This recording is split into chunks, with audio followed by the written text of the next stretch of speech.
lovely holiday with celebrating.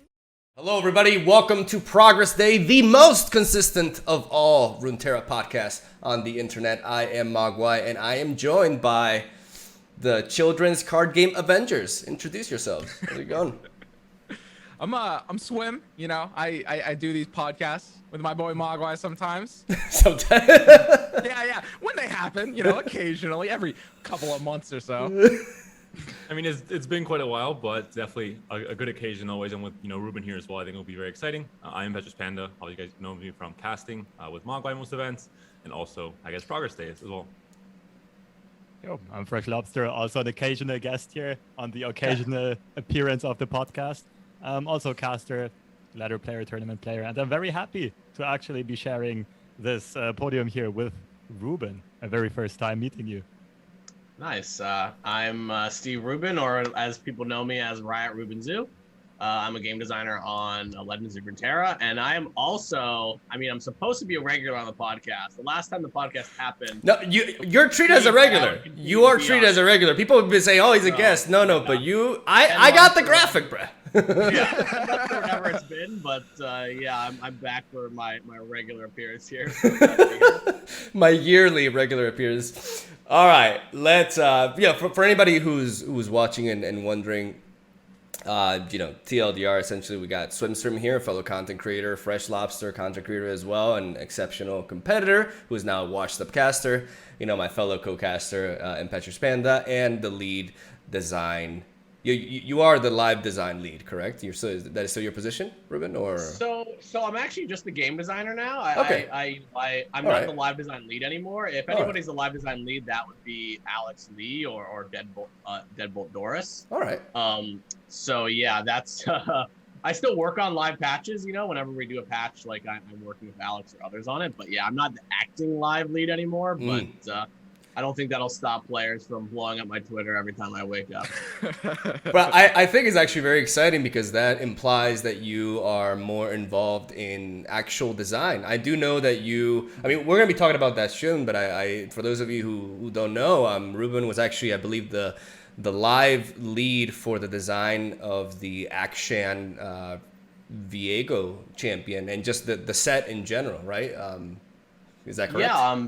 Not doing as much live design. I have been working on more of more just set content. Like awesome. I was the design lead on the Aphelios champion expansion, as well as the Viego Akshan Ruination event slash champion expansion.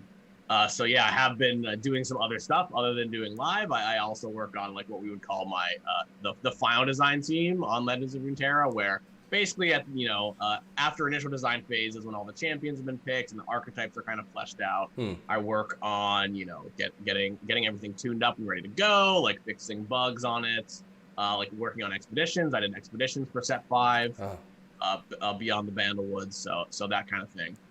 Awesome. I just wanted to mention that set because we'll talk about it later, but I'm a big fan personally of the champions design in that set, and excited that you're going to be working on more stuff in the future. So without further ado, let's just start talking and rambling and things and stuff, because that's what we do in this sort of thing. So we're going to start discussing Bandle City, right? I've had a lot of people very excited about you being on this episode. Again, you're a regular, so people can expect you regularly, as often as that may end up being. But I've had a lot of people, I do believe we are right now in the best metagame that we've ever been this year, specifically. But that doesn't mean that everything is perfect. So we're going to talk about the good stuff. We're going to talk about the not so good stuff. And there's a lot of things that we want to, pick your brain. And also everybody here. Like, I want this to be just a global discussion as to things and stuff. And like I said, we're going to start off with Bandle City. So the first thing that we want to talk about is, I think, it's no secret that whenever you guys introduce a new region, right, you make sure that it's gonna be at least decent, right? There's a bit of a push, and so we've seen certain patterns, like we saw recently with Shurima, the introduction of Merciless Hunter. How she gives Serenacting to everybody, and she being a 4-mana 4/3. no, a 3 mana 4/3 with Fearsome and granting Vulnerable. I remember back in the day, I think it was in a stream, I'm not exactly sure, but somebody approached you and you were like very upfront about it. It's like, yeah, we know she's kind of busted. It was intentional. So I want to ask you a little bit, Rubin, and also like anything you guys want to contribute as well regarding this subject, like what you guys think of this method. Do you think it's being overdone? Like are certain cards, like for example with this new expansion Bandlewood, like Bandle City, we have some cases where we think, okay, this card may have been pushed a little bit too much. Are you guys content with this slight power creep? Do you think it's controlled, or do you think it could be toned down a little bit in future expansions? Go. Yeah, I can talk about this a bit. Like stepping back just for a second, I think that in general, like we do want our releases to be impactful, right? Yeah. Like we want to make sure that when a new region come out, it's actually played and exciting. But you're totally right to identify. It's like, well, how do we achieve that without power creep? And in general, sometimes we do, have certain cards like the you mentioned the Merciless Hunter or like the Bandle City Mayor that are definitely super powerful linchpins for different regions. And one thing that is really interesting is when we release a new region in Legends of Runeterra, generally it's less cards and less champions than all the other regions. So there's an interesting puzzle of like, well, how just all things created equal, you would assume that when a new region comes out, like in a competitive setting, that it would not actually be played as much. And what we do is we really focus on regional strengths when we can. Like Merciless Hunter, who's kind of like a fearsome unit that specifically, gave a granted vulnerable, which was really nice with things like Renekton and Sivir, and just kind of allowed the region to sort of have this sort of marquee removal spell that also allows just giving those archetype decks some power, but also giving decks that, hey, maybe I'm not playing a Renekton deck, but I can still play, a Merciless Hunter. And I think that's the important part here is that I think there is going to be some amount of just power levels going up as our card pool gets bigger and bigger, just to sort of like make sure that we have impactful releases. But yeah, the key is that we're doing it in tasteful ways. And for us, we really want to focus on making sure that when there are strong cards, they're identifiable to the region. So for instance, like Bandle City is very good at doing small amounts of damage. Like that's part of their identity, as well as swarming the board. And they're the only region that does the multi-region things. So that's why cards like Pokey Stick and Mayor are like really, really strong. They basically are iconic cards, almost we kind of call them like load-bearing cards of the region, where it's like, especially when a region is small, they really need those kind of cards. Mm-hmm. And the last thing I want to say is Bandle City is an interesting case where we see like Bandle City is almost one of the most played regions on release. And what's interesting about that is the multi-region mechanic is actually inherently makes almost every champion in Bandle City like twice as playable, since it goes in 2 different regions. Right. Mm. So we just see Poppy, or we see even like Ziggs being played like in archetype decks and in like the sort of like more zoo type decks. And that's something that I don't know how much we planned around that since it's new, but it's definitely a situation where it's like, wow, Bandle City stuff is just everywhere. So I think that's what we would expect. But yeah, I think the important part is that we're keeping an eye on everything and not just having, vanilla cards that are strictly better than others. We do really try to avoid that. Sometimes it does happen, but we oftentimes in development will be like, hey, this card is strictly better or worse than this next card in this next release. Like, how do we actually adjust it? So yeah, hopefully that helps. And I'd love to hear what y'all thoughts are on it. Yeah, no, I mean, that makes a ton of sense. One of the tricky things that is kind of the case for Legends of Runeterra is the way new expansions have been rolled out. These region expansions, they're like rolled out part by part, right? And having to keep that balance like throughout the parts is definitely one of the most interesting puzzles, as you alluded to.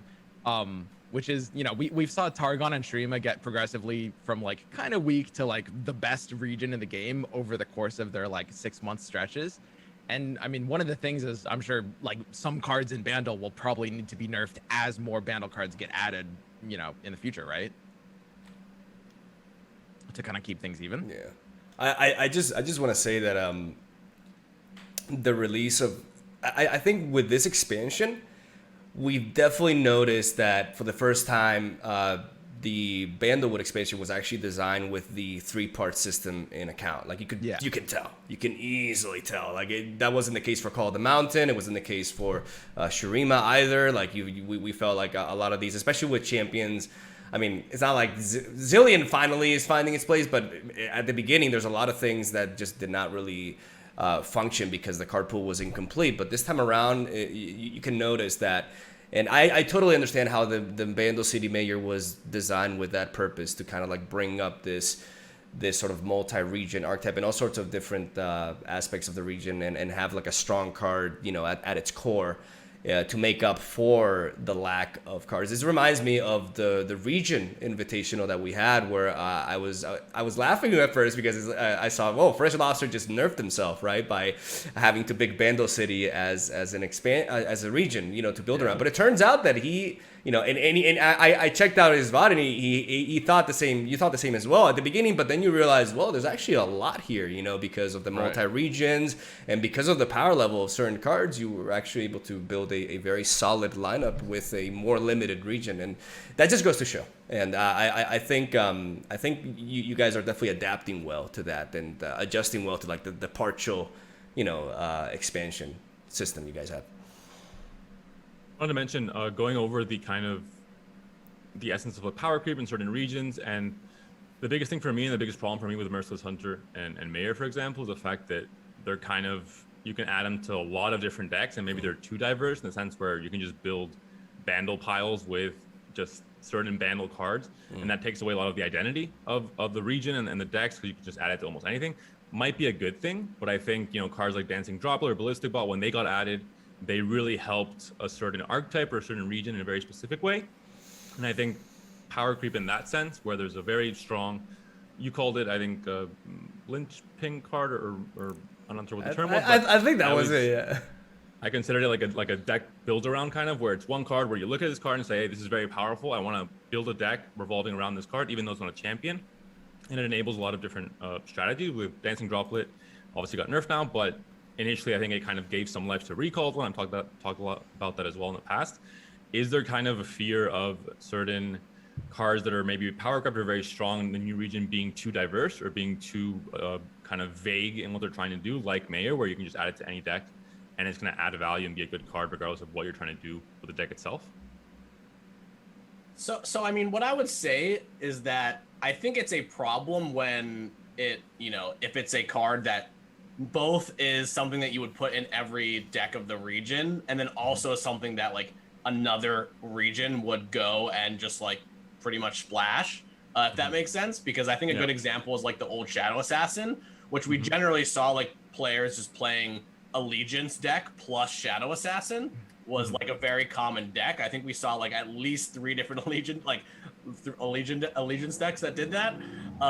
And it's interesting because I actually have a bit of a different take than you, Panda, on the like, well, it's bad if this card is in every deck of the region. Like Mayor, for instance, is definitely better, and Merciless Hunter 2 are definitely better in a specific deck. Like if you're tapping into the regional synergies of those cards, they're actually better in those decks, which I think is a good thing. But yeah, that definitely can mean that they're overbearing if they're just like super good in every single deck.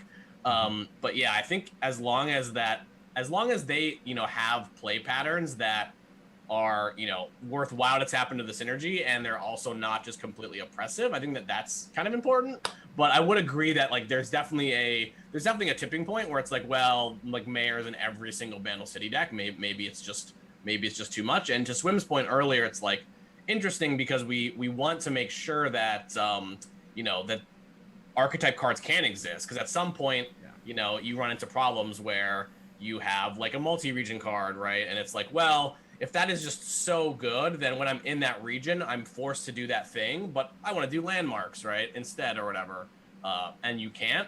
That's definitely the problem, where it's like more consumptive to the whole region. I'm trying to think of a good example. I think there were times in the past when, like, I think Freljord is a good example of a region that was kind of like, for a long time, only doing like one thing. You know, they kind of like were supposed to have scars from Foundations, and Sejuani like brought them like Parlay and like the sort of plunder, but Freljord wasn't that good at the plunder side of that. So really all we ever saw was like ramp decks.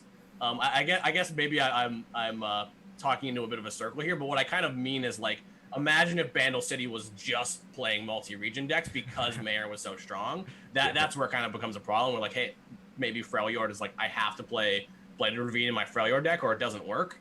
That is like what's more problematic, because then that power creep is actually kind of consuming the whole region, because it's kind of pushing these certain one-off cards that are just give you so much value for their cost that you're pretty much forced to play them.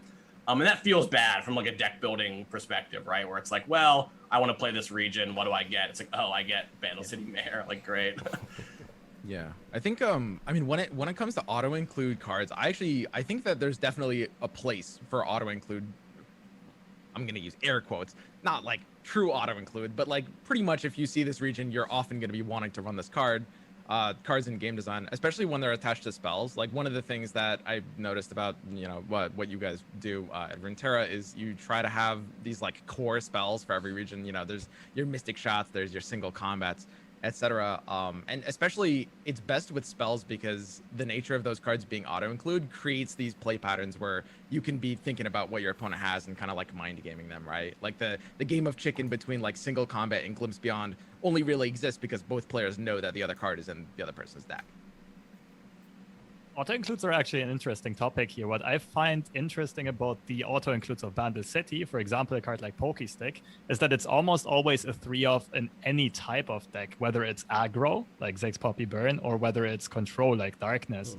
Hidden Pathways would be another example that is like rather basic in its mechanic, but so strong and so versatile that it sees play in almost any type of archetype, right? Even TFGP Burn often opted to splash some hidden pathways.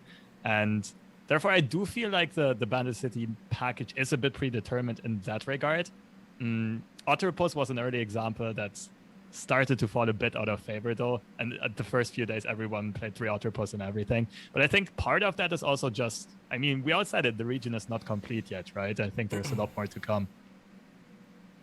Yeah, I think in order for this podcast to be of acceptable length, we're gonna move on to the next subject. I think we've got quite a bit to say here, but good stuff. Good stuff. We're gonna be talking about a question, my question.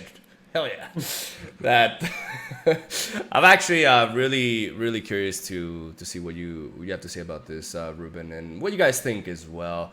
I'm just gonna go ahead and say it. Are the developers happy with the level of RNG variance in the game as of right now, especially the one introduced with the latest expansion? There's been a lot of discussion running around this, because I'm gonna go ahead and preface this question with like my own take on it. Like, I believe Manifest, if done correctly, is very neat. I'm never been one of those guys who just like goes like RNG, RNG, get that out of my game. Like, I like RNG. I think especially in a digital card game, it makes it so that games don't play out exactly the same a lot of times. And we just had a swap.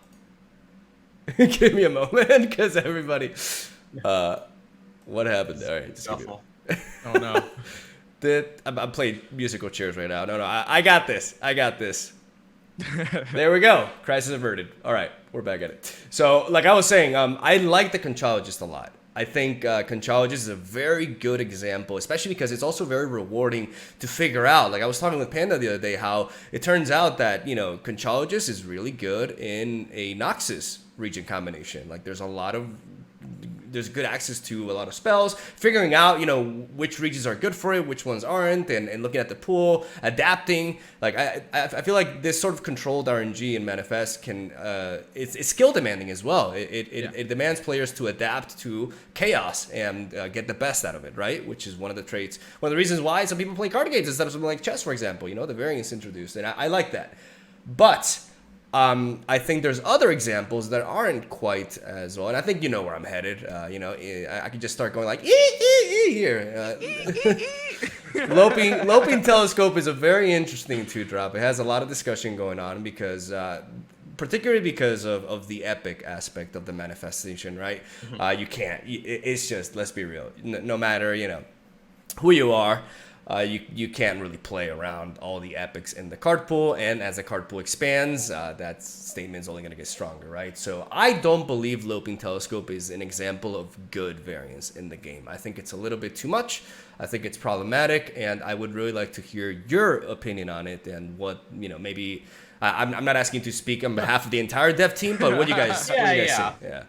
I'll do my best here, though. All right. But yeah, speaking for me, I suppose, I guess we'll start off with when we talk about regional strengths, like specifically, Bandle City actually is the almost like, I don't want to call it the RNG region, but it's definitely part of its pie is to, or sorry, pie, when I say pie, I mean like what the region can do is it can manifest things and it creates a lot of cards. And they're actually, I think they're the only the only region other than Piltover that actually has augment, right?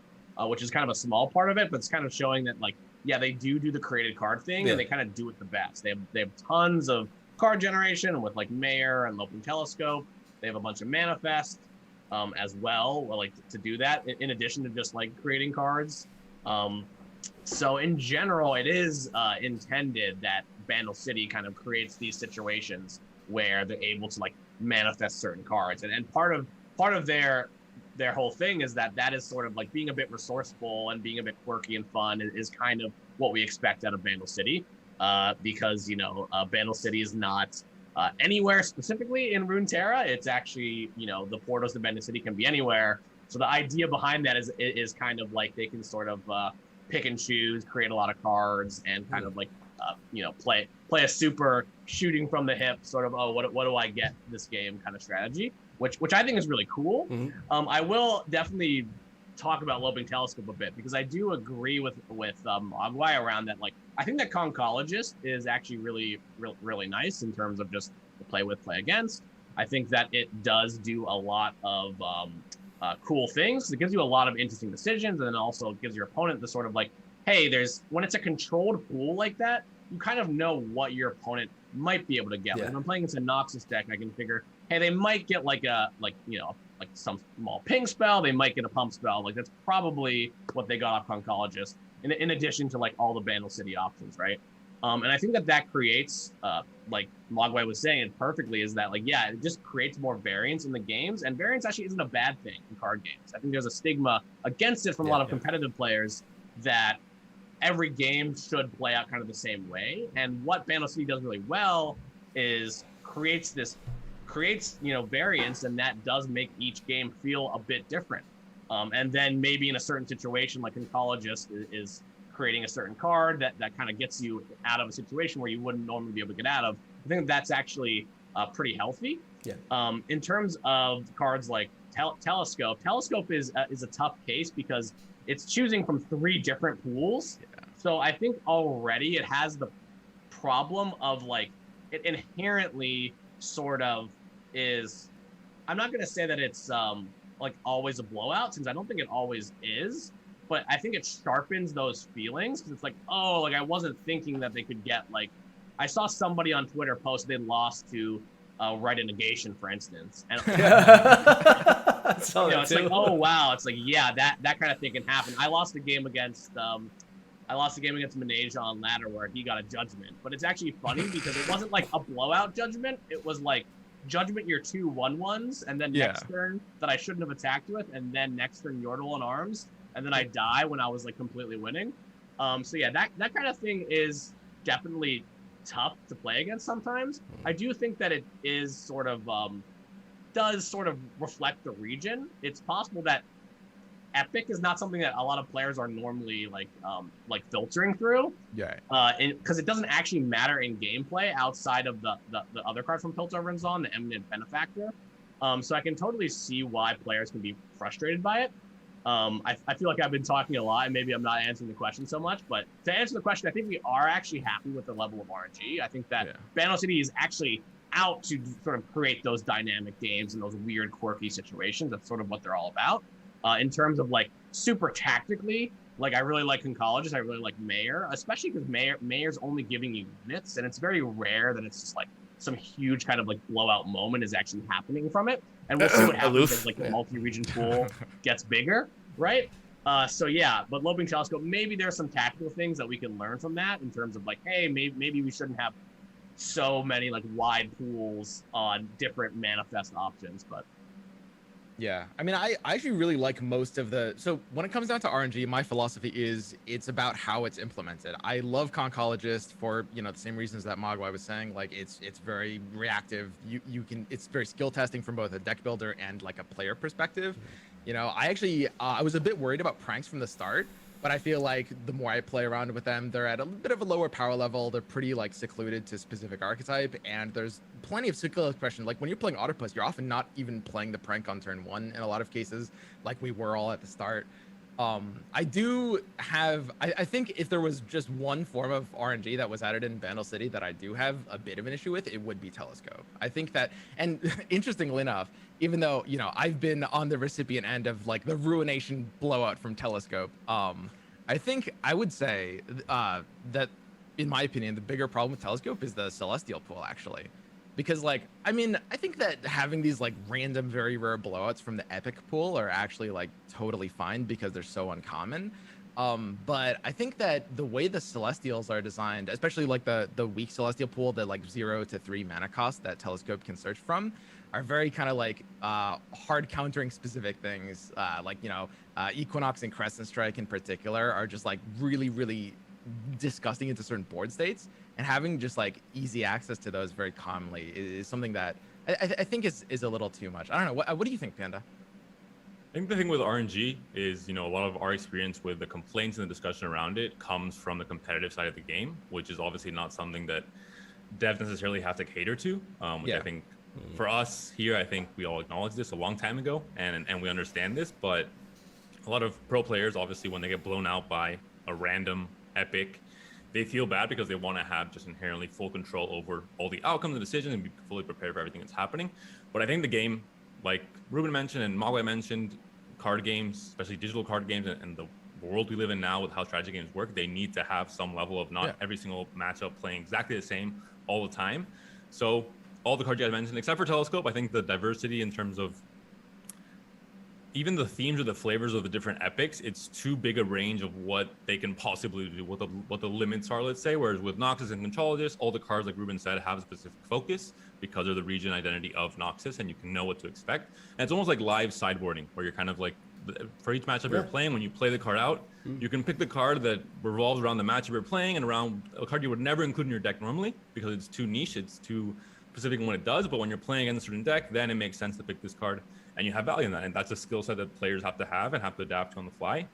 And we saw in EU Masters with Absorb Soul being picked randomly and then being able to level up Senna by killing your own unit. And that's something that would never happen normally. But because this kind of little bit of extra variance is allowed, it gets to create, I think, interesting moments in games. But that's my problem, is I think with everyone here in this call, is with Telescope, the epics, and I guess Celestials as well, like some mentioned, I think diversity in terms of what the cards can do. I think there's the limit is just too high, and it's hard to play around and hard to be something to expect, and just it feels bad when it does end up happening because you obviously don't consider that as an option really. I do agree with what you said, and I think the main issue here is the disparity and the diversity of the power level or the mana efficiency of the card that you can pick specifically in the epic pool. Because, for example, we talked about Mayor or the multi-region followers. They're all kind of on the same level of mana efficiency and game impact, basically. Yeah. Whereas if you get a random epic, of course the pool is limited, but it's either, let's be quite honest, it can be complete garbage, it can be completely game-breaking or a nuts card. And I think that's also kind of what Swim meant with the Celestial pool. Most of the Celestial pools are kind of capped, like the Charger and what they do, but Equinox can be a blowout. If you're Equinox a Lost Soul, if you're Equinox a Leviathan, Draglorn Inquisitor, it can flip the game at this very moment. And I think that's the biggest issue with the Celestial pool. Even with other RNG cards like Tribeam and Probulator, they have not been complained about that much because at least the outcome of the RNG is always within a certain power level. And I think that is the biggest issue with the Epic generation and Telescope, that it can be extremely polarized, either complete whiff or completely game breaking. And I also, I kind of changed my expectations towards RNG. Starting as a competitive player, I hated it. But especially after watching this World's Championship, I do have to say it does create incredible moments, not only for players, but especially for spectators. For example, we all remember those crazy flash bombs. We remember that Allegiance whiff, and I think some telescope pulls as well. And that was some of the most memorable moments from the World Championship. So I actually think there is definitely some merit to RNG in general, but like the disparity in power level is something that I think can be problematic. And just one thing I would compare it to actually is from some other card game when you play a card and it deals in between 3 and 6 damage and you have no idea how strong the card actually is. Oh, God. I have no idea what you're talking about. Yeah. No idea, right? That's a bit more what like at least the epic pool of telescope reminds me of. Yeah. I mean, good RNG is great. It's skill testing. It forces you to adapt, and like almost all of the RNG in Bandle City is good RNG. 100%. All right, so we've all had, you know, quite a bit of a thesis drop on the Loping telescope, but I think Mogwai's trying to keep us on track, keep us under 90 minutes.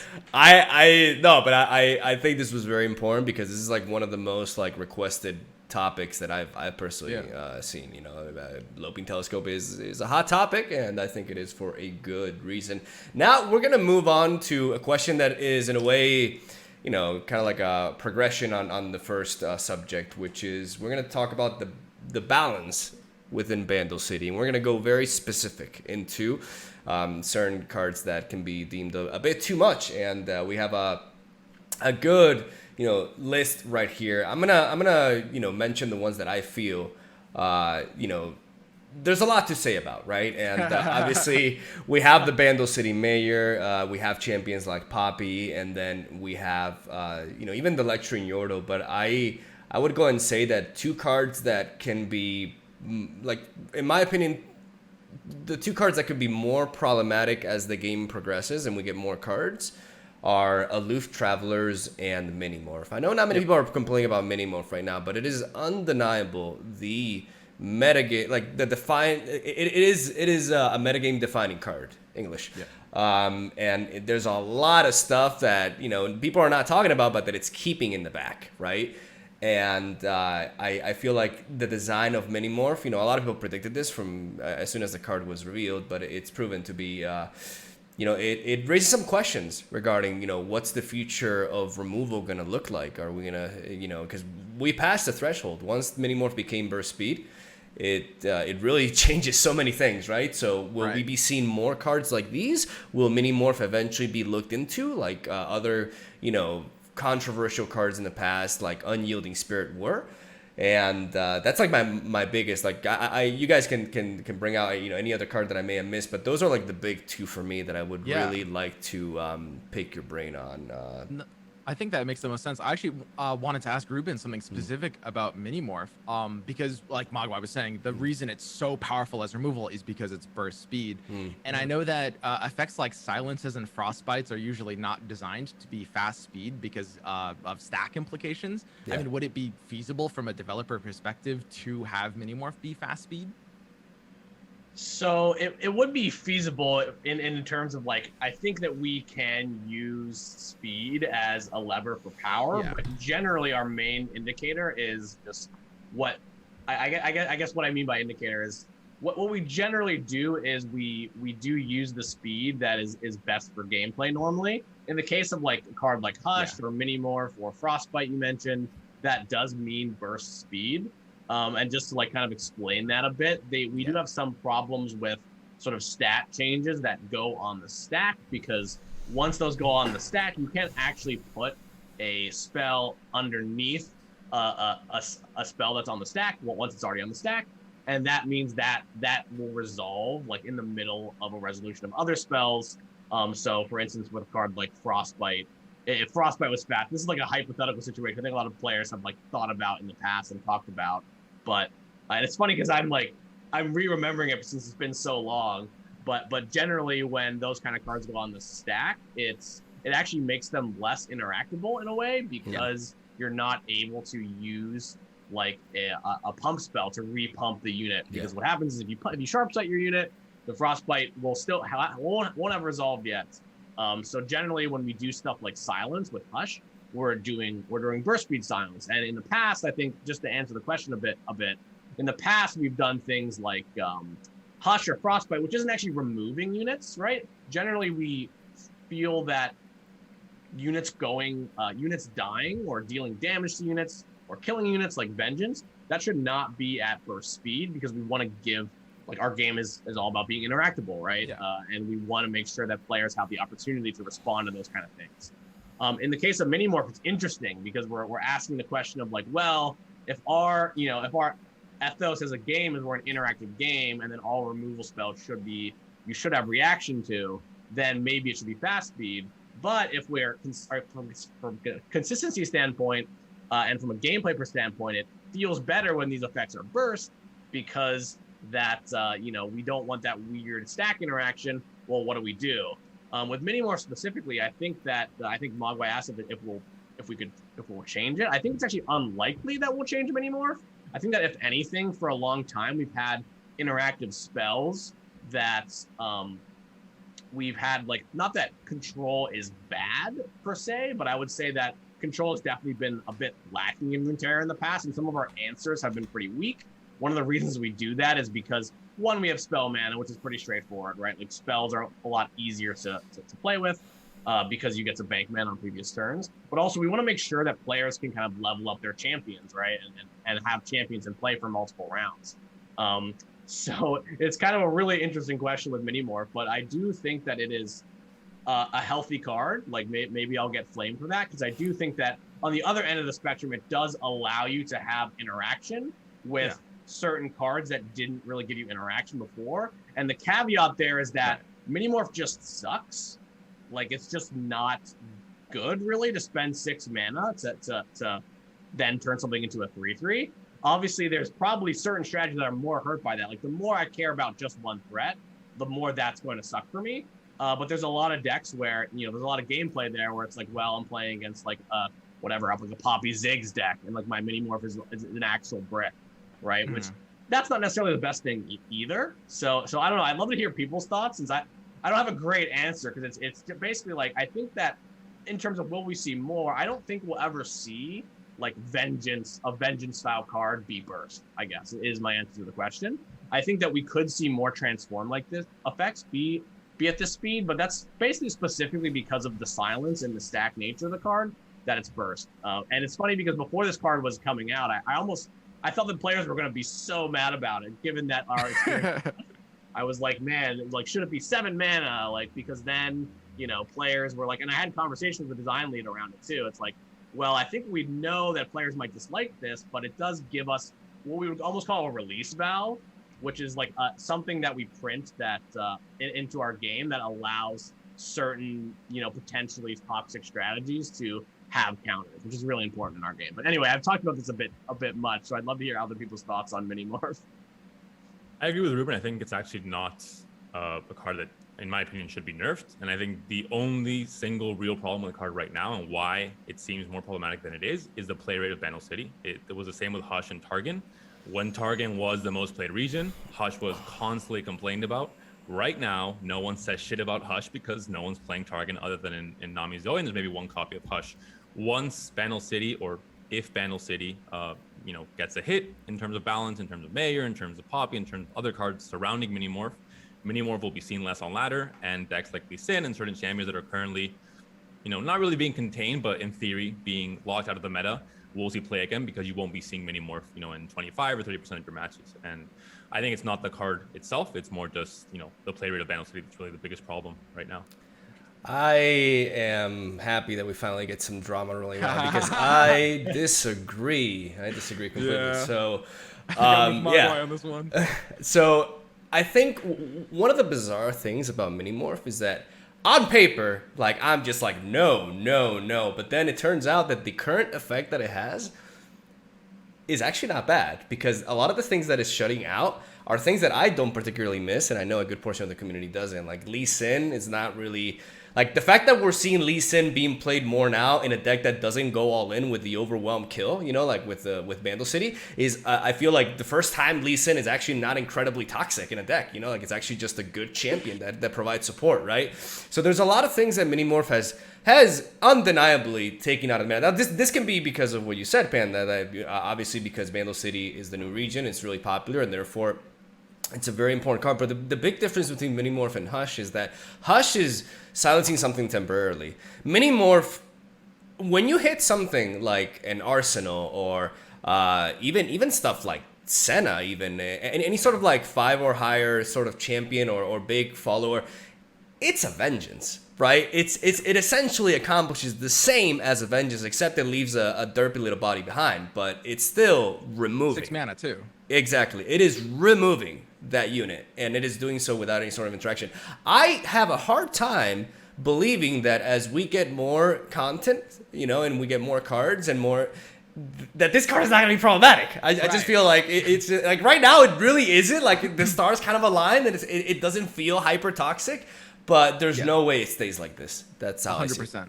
100%. That's exactly what I was gonna say. That I mean, if we look back to Hush, it's kind of following a similar pattern. Like Hush launched, you know, at the start of Targon, and it was pretty powerful already, but it only became like more and more problematic to the point where it needed to be nerfed back to 3 mana after Targon got more cards. And I'm completely with Mogwai on this. I think that for the most part, Minimorph is not really even currently affecting the current meta right now very much at all. Mostly because Bandle City doesn't really have a lot of avenues into the control style decks.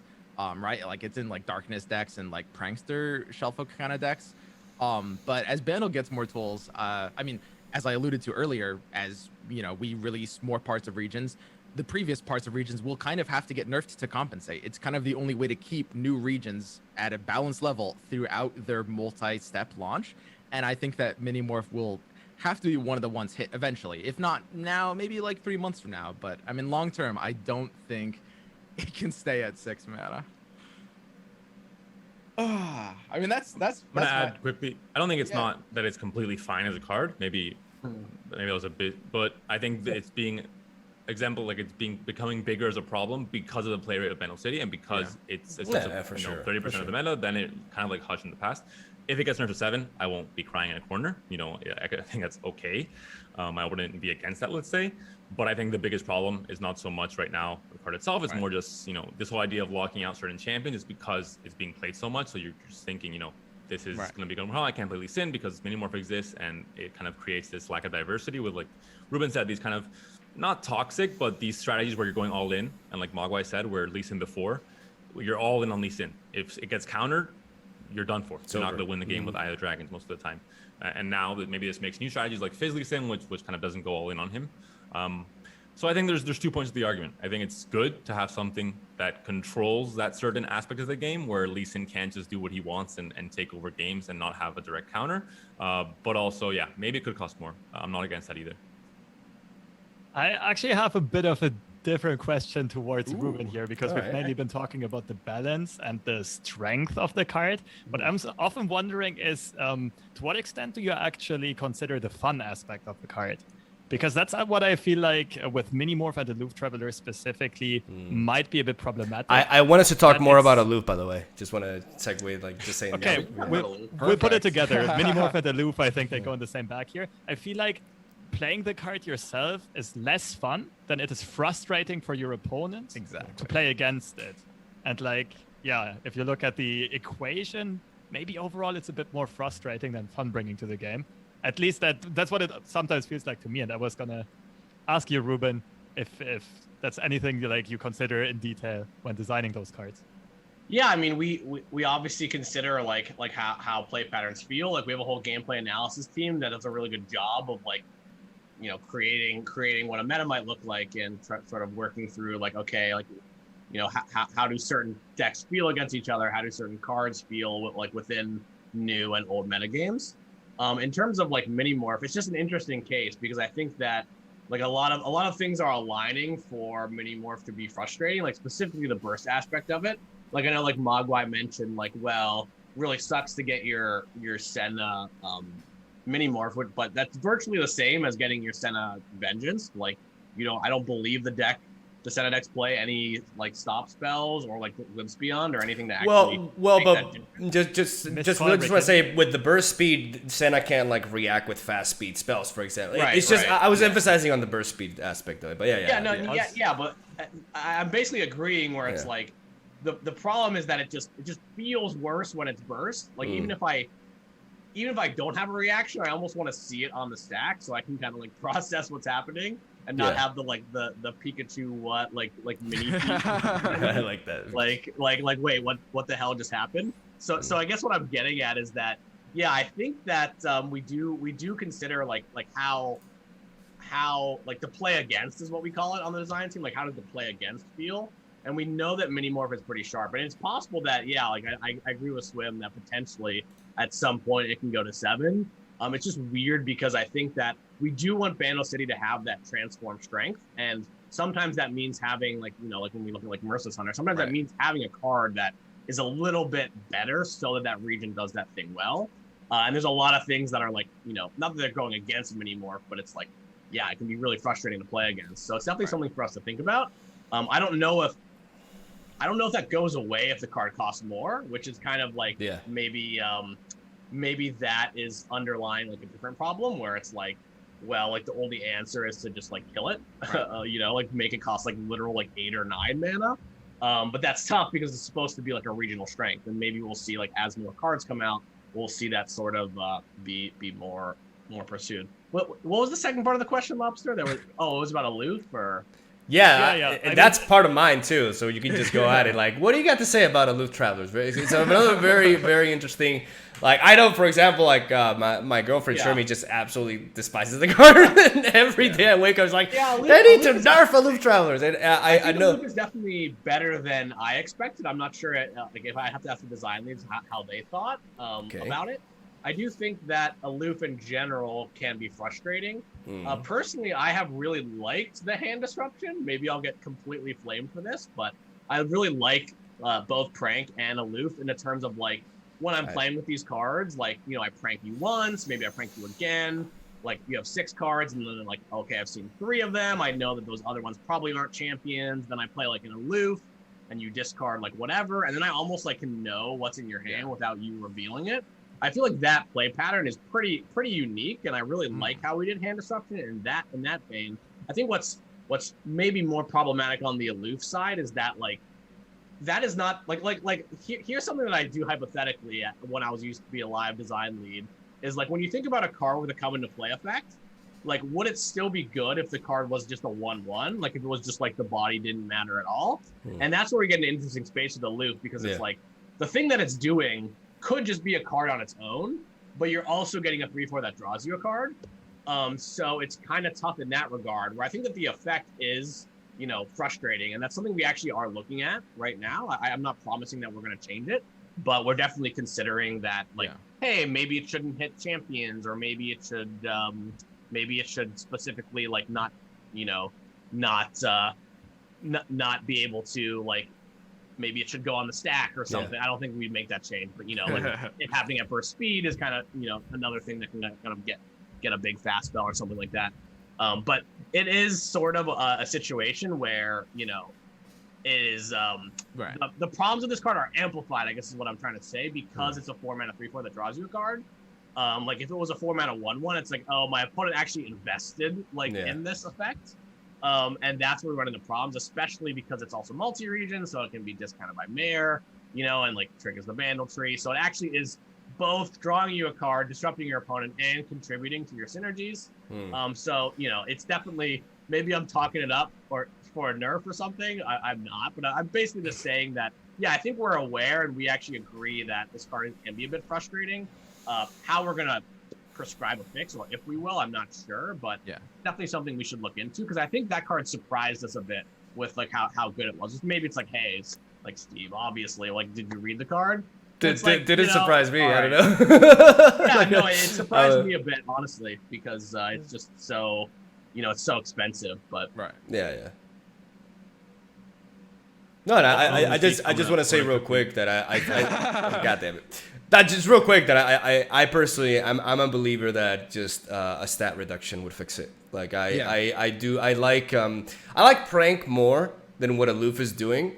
And I could also, I could see an argument of like it not being able to discard champions, you know, since champions are protected from other interactions in the game. And sometimes the real frustrating thing is that you're playing Gangplank Sejuani and they just discard your Sejuani, you know, and that just feels awful, right? Maybe there could be a limit to that, but I think the biggest problem is the stat line. I think the stat line is a little bit too good. And I'm a believer that the card as a 4-mana 3/3 would be fine.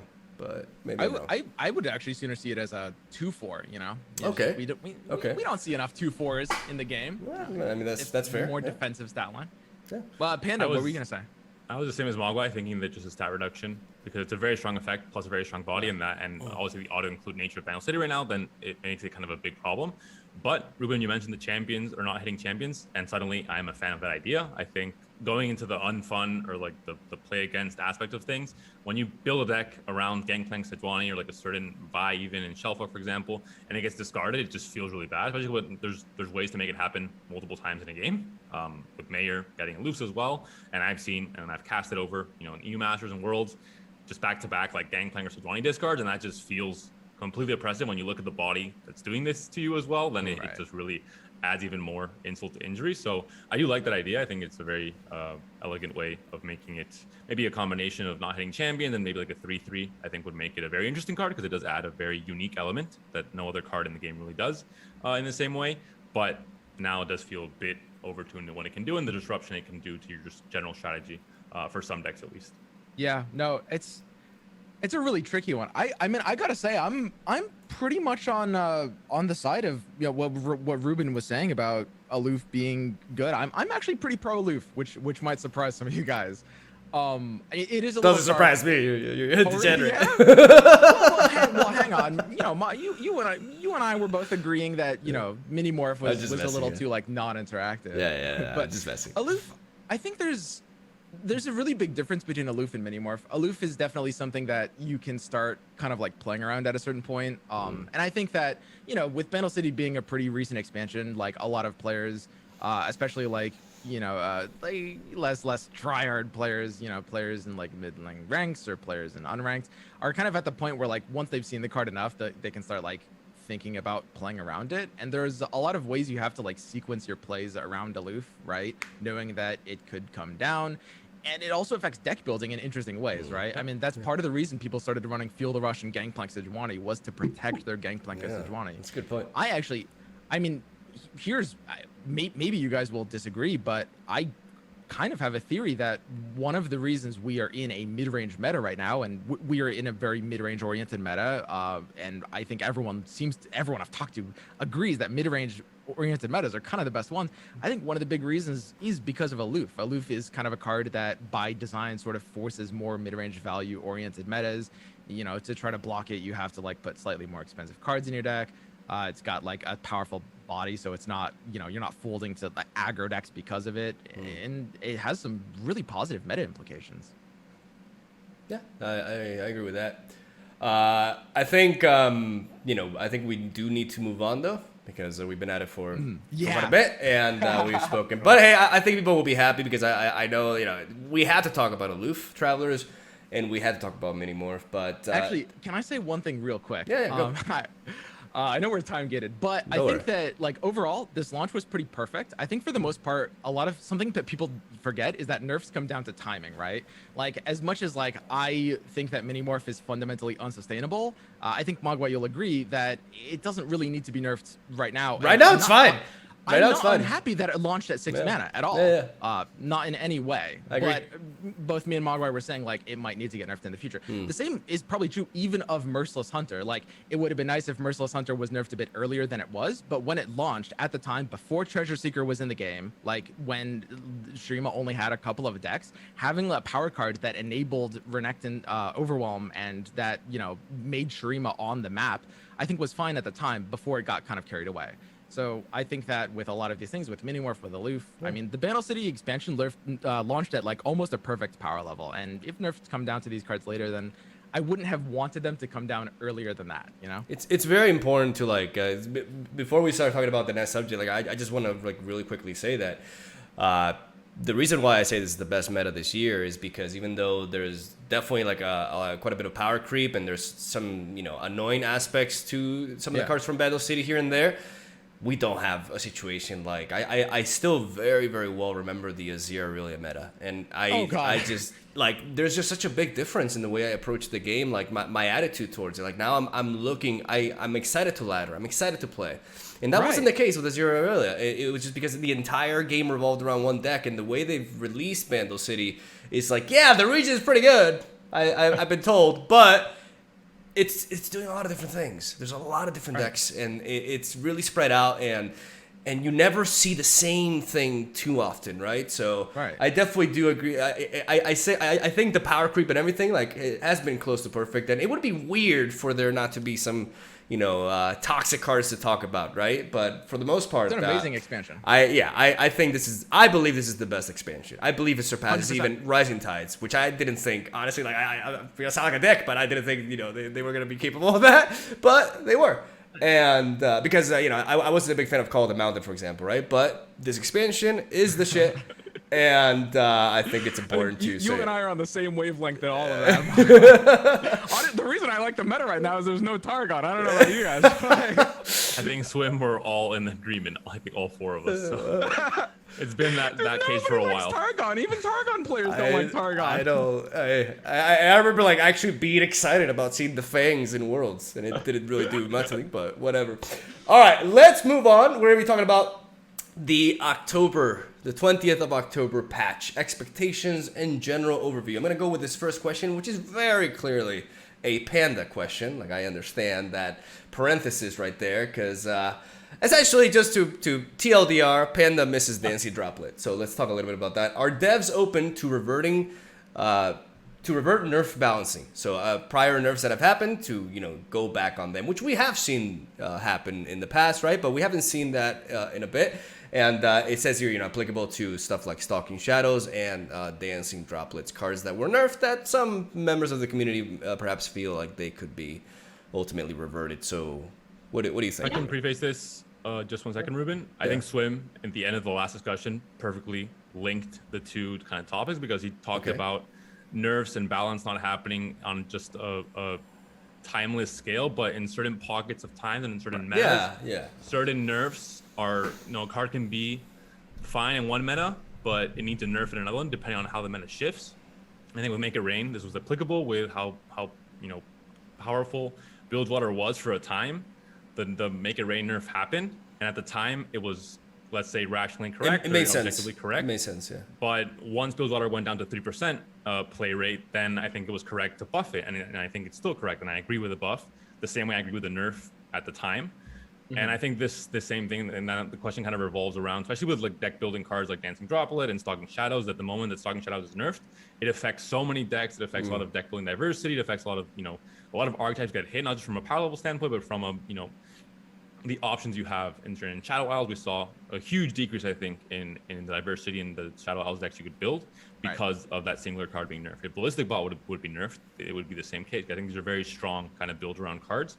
So it revolves around this, Ruben. Do you guys have a general, you know, concept of nerfs and buffs happening kind of separate to the, you know, we're kind of linked to the certain metas, and that being an okay thing as well? Yeah, I mean, I'll definitely say that we run into situations like you were saying, where there's a specific like meta game where there's a problematic card, and like the solve might be to, or maybe more of like a deck or a region, and the solve is to nerf a certain card. I think that over time that can be undone. Where, for example, I think a really good example of this is like Aurelion Soul, where when it first came out at the time, like, you know, 20 felt like really, really easy, right? Now we're so, and at the time, like, yeah, maybe that was a good nerf to you know, give Aurelion Soul decks more capability for people to interact with them, and less power to like sort of super slow Targon decks. But now we look at that change and it's like, well, that change doesn't really make sense anymore, right? Given how much faster the game is, given cards like Mini-Morph and Aloof Travelers. So we are super pro revisiting the past decisions. Like a card that has been, I would say a card that has been nerfed is almost more likely to be buffed. It probably is statistically even true that a card that has already been nerfed is more likely to be buffed than a random card, because we do a decent amount of reverts because of those situations where it's like, yeah, like Make It Rain was pretty problematic, but then changing it, we realized, wow, over time, like Bilgewater's health actually revolves around that.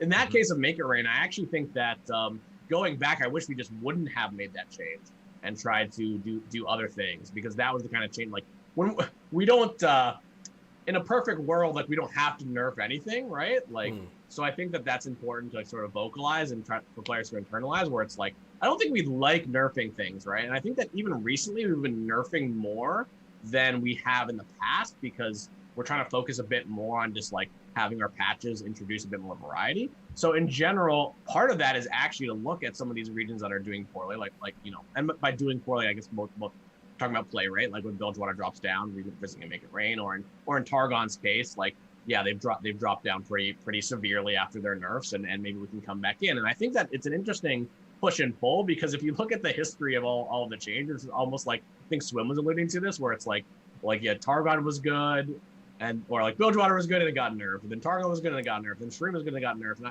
I don't think we planned that, but I think that that's just kind of how it plays out based on our release model. And part of that is to go back to those old regions and do the reverts. So I would continue to expect to see those kind of changes. Speaking of expectations, this question is really important. You know, will we see massive card nerfs and buffs in, you know, a patch like the 2.11? You know, and we have examples here like Lux, Katarina, etc. As an avid Katarina fan, I will say that I stick by what you said a while back about that, Rubin. Like, the card is actually much closer to becoming unbelievably toxic than people think. Because if you were able to just bounce it, you know, and just rally like 8 times a turn, like that would be a problem. But I'm really curious, because I loved that patch. It led to very exciting things. It kind of felt like an expansion on its own. And yeah, you guys posted like I believe it was Dovagetis who made that post talking about how they were going to reevaluate, you know, their the patches, and how often you plan on buffing and nerfing things, effectively how often you plan on interfering, which, you know, what you said earlier, like I completely understand. Like, in a way, nerfing something means, oh, we made a mistake. But I also believe that ever since card games transitioned to digital, it's pretty much impossible to release a perfect set.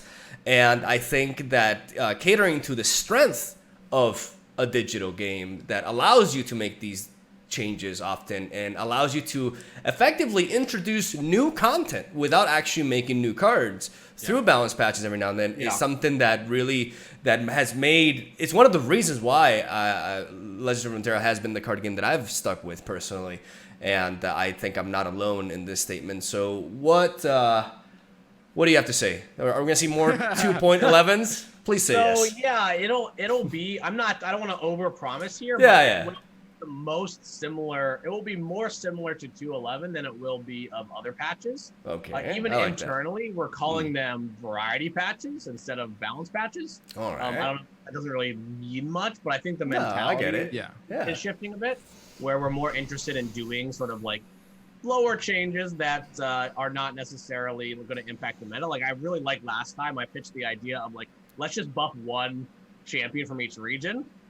Because I think I think back when I did a patch like last year, that was like, oh, we're going to buff an epic from each region. Players really liked that, even if some stuff didn't move, but cards like Genevieve became meta. And we actually saw that, like, you know, the Sivir buff was like super impactful, and some of the other stuff was impactful too, I think. Like, we see Misfortune a bit more. But yeah, I think that it will look more like 2.11, where there will be more variety stuff. And yeah, we also are looking at some regions that are being underplayed. Like, I think the 2 ones that I can think of are like Targon and Freljord, I think, are the least played ones. And maybe not a huge patch, but just really a focus on like variety. Like, this is our patch in between releases. What can we do just to make the game love it, have a bit more variety? I was gonna say I love everything about 2.11 except for Double Up, but that's a story for another day. It's I'm hoping for the best here with these patches moving forward. And now we're like, there's more than just, you know, last year maybe it was just me working on patches. We have like more designers and people working on the patches. So I think we're definitely, you know, we definitely heard the community, and I know that it's taken us a long while, but it just internally, it takes us a long time to set up sort of the process for how do we actually deliver on just like having bigger patches. So hopefully this next patch will be good too. Nice. Yeah, I think that's amazing. This is actually one of the pieces of feedback I gave to the dev team early on. I love the idea of these kind of like variety patches. Like, I think that a certain cadence would be good, like having a quick balance patch every 2 months, and then every 6 months, kind of like a major reshaping, sort of like, you know how TFT has like the new sets that like kind of shift the meta, and patch 2.11, which is the one where there were like 40 balance changes and like everything got rebalanced, like tier 1 was completely shifted. I think it would be great to get those. I mean, do you have an idea of like a general cadence for these variety patches? Is it going to be like a twice a year kind of thing on average?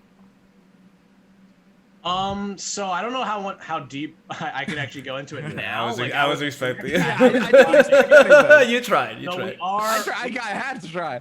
We are interested in a more regular patch cadence. For sure. I mean, something that happened that's interesting that we learned a lot from was when we used to work on live. We did try to do one every month, or like after Bilgewater, and then every 2 months when the releases changed. But then sometimes we did things like, I think we did like a pilfered goods change, like off cadence, and that actually almost it's going to sound weird, but it almost like shot us in the foot, because we started to do these off cadence changes, and then players have weird expectations where it's like, well, for this you changed pilfered goods, right, but for this you're not going to, and I think it's much healthier to establish like, okay, we're going to do this on a set schedule, exactly. Thing. So I would actually expect that in the future.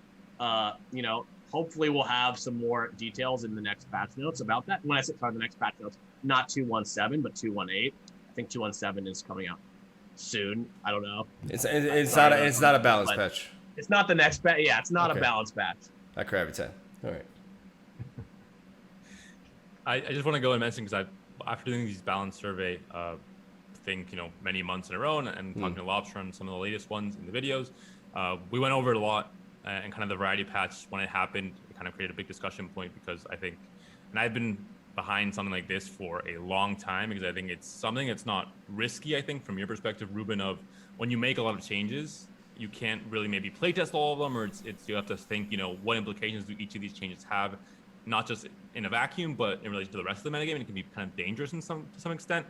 But the idea of having, let's say, a neutral, kind of a medium power level, and you have cards that are obviously above this that you have to nerf a bit, not to be at that same level, but a little bit closer to it, and cards that are really, really below it, cards that people consider unplayable and memes and 0.0001 play rates that you can buff a little bit, and you're not risking the chance of this really ever becoming a problem. And it's kind of, you can see this already, but there's a chance, because this change happens and because it's in the patch notes, someone says, oh, I remember this card exists, let me try and deck build with it, or it adds a lot of diversity to the game, even though they won't become meta decks or meta cards either. And it's why I really stand behind it. And your idea of buffing one champion for each region, or one epic for each region, and having kind of like a rule set to the variety patches to some extent, I think is very interesting. And I think all of us here can say it, but the 2.11 patch was, I think, the best patch in Runeterra's history. And if you guys keep doing stuff like that, I think it will be so good for the game, from a deck building perspective, from a casual perspective in terms of diversity of what you can do. And I guess for people like Mogwai that creates a different deck each day, this is also just huge, because it creates so many new possibilities in terms of deck building, and in terms of cards that are actually, once again, playable. Maybe not good, but playable at least. I agree. I'm a big fan of these variety patches, especially as well. But I want to try to connect this with another topic that we had earlier, and that was the power creep of newly released region, right? Putting it in Panda's words, that kind of raises the power level of the current meta, while the power level of the previous cards of the foundation set, let's say, still remains at the same level, right? And I do think the variety patches are a great step in that direction. But my question is also, as of right now, like, a lot of cards in certain regions have fallen way behind. Looking especially at Targon, Failure, and Demacia, for example. Demacia is a great example of where you literally have 10-15 cards that have close to 100% play rate. Okay, a bit of exaggeration, but like Sharpside Poppy, Rally, Tracker, Protector, Concerted Strike, and Concerted, and then, like, let's say probably 2/3 or more of the cards never really see play. I mean, of course, that will happen the more cards get added to the game. Of course, decks can still only consist of 40 cards. But I'm wondering if your philosophy is still, do we try to keep every card somewhat playable? And if there is ever a plan to maybe reshape those regions by adjusting the power level, by maybe like making those auto-include cards a bit weaker, but buffing a very, very wide range of other cards to raise the general power level and just give more options in deck building and so on. Yeah, I mean, the short answer is that yes, we do have some interest in sort of like making sure that regions aren't super top heavy. The interesting thing though, and something that we've run into in the past with like we brought up like the make it range change, is that we can when we make those kind of changes to like the foundational cards, like hypothetically if we change like mayor or whatever, that can have a really, really big impact on the region. And like every single other change that we do incurs, like, I guess I would say more risk, where it's like, let's say we nerfed all the good Demacia cards and buffed all the bad ones. Like, I think that is probably like a lot of effort and something that we actually think more about when we're doing set design than when we're doing live design. Like, we'll be like, hey, you know, specifically in set 2, we have like the scout, or sorry, Rising Tides, we have like the scout mechanic, and like, okay, we're gonna introduce this new play pattern to Demacia. We're going to give it like a new champion. We're going to give it some new cards like Ranger Resolve and Sharpsight. You know, and that way we're kind of adding to the region in a way that's not reductive. Like, so I think that is generally how we would approach that kind of problem, where we're like, hey, Ionia, maybe over time their elusive suck. Like, let's give them a really, really good elusive. It's funny actually, because we actually we're excited about Dancing Droplet, and we're also worried about it because we basically knew it was busted, but we're like, hey, we want to give like, Ionia is supposed to be the recall region, right? But they've never been so good at that. So we made Dancing Droplet, right? But anyway, yeah, it's kind of one of those things where we think about that heavily in set design. Like, okay, we want to stay within whatever the region's doing, but we want to sort of bolster a new strategy, or do we want to add on something or create callbacks? So yeah, that's generally how I approach it. On live, it's weird because we are, you know, as much as I'd love to change so many cards, that I just don't know, like, what happens, right? What if we nerf Sharpsight and like all the rallies and like buff other like strike spells? Like, you know, it's just one of those situations where we're always like, live design can only do so much, and I try to emphasize this a lot when I'm talking to players. Is like, live design, we're generally making changes in like 1 or 2 weeks. You know, like a period of time we work on a patch is like 2 weeks max, more like a week and a half. So we're unfortunately not able to make like huge bets. But yeah, hopefully that answers the question a bit.